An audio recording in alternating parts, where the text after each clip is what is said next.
అందుకని. సరే, ఒక మైక్ ఇవ్వండి మన నందిని గారికి. క్విక్గా కొన్ని క్వశ్చన్స్ అడుగుతాను నేను మిమ్మల్ని. లవ్ ఏ సీజన్లో బాగుంటుంది? All seasons.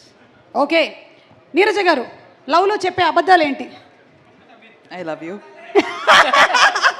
లవ్లో చెప్పే అబద్ధాలు ఏంటి అంటే ఐ లవ్ యూ అంట, ద బిగ్గెస్ట్ అబద్ధం. ఓకే, లవ్కి నందిని గారు, లవ్కి గ్యారంటీ ఉందా? ఉంటే ఎంతకాలం? నన్ను ఎందుకు అడుగుతున్నారండి? ఇది ఏమైనా సంబంధం ఉందా నాకు ఈ క్వశ్చన్కి చెప్పండి. ఏమండి, అందరికీ ప్రేమతో సంబంధం ఉంటుందండి, పుట్టిన ప్రతి మనిషికి ఉంటుంది. లేకపోతే మీ సినిమాల్లో మీరు ప్రేమ కథలు ఎలా తీస్తారండి? నేను ఎక్కడ తీసాను ప్రేమ? అలా మొదలైంది ప్రేమ కథ కాదా? కాదు, ప్రేమ లాంటిది కానీ కాదు, ప్రేమ కథ కాదు. బేబీలో లక్ష్మి గారికి కూడా ప్రేమ కథ ఉండింది. రియల్ లైఫ్లో లేనప్పుడే రాసుకుంటాం మనం. సరే చెప్పండి, లవ్కి గ్యారంటీ ఉంటుందా లేదా? లేదు. ఓకే, నీరజ గారు, ఒకడు లవ్లో ఉన్నాడా లేదా అని ఎలా తెలుస్తుంది?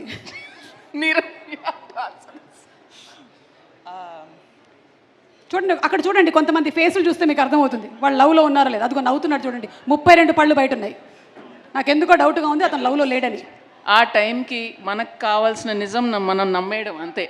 ఓకే, మనకు ఆ టైంకి అబ్బాయి నచ్చాడు, గ్యారంటీ అనుకుంటే గ్యారంటీ అనుకోవడమే అంతే. అంటే ఒకళ్ళు ప్రేమలో ఉన్నారా లేదా అని ప్రతిదీ నమ్ముతూ చాలా హ్యాపీగా.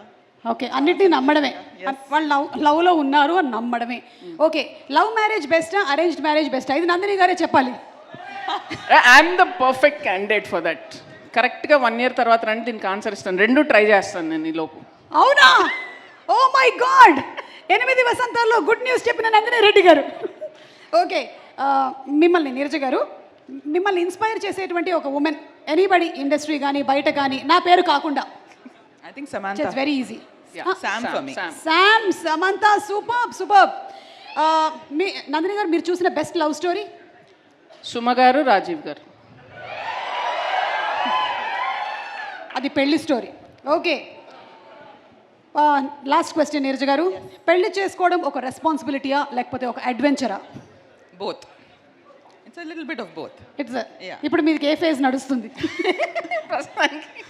షూటింగ్ లోంచి వచ్చిందండి పాపం, ఇంటికి అడ్వెంచర్ అయితే అందుకనే రెస్పాన్సిబిలిటీ మీ ఆయన చూస్తున్నారు. అందుకనే.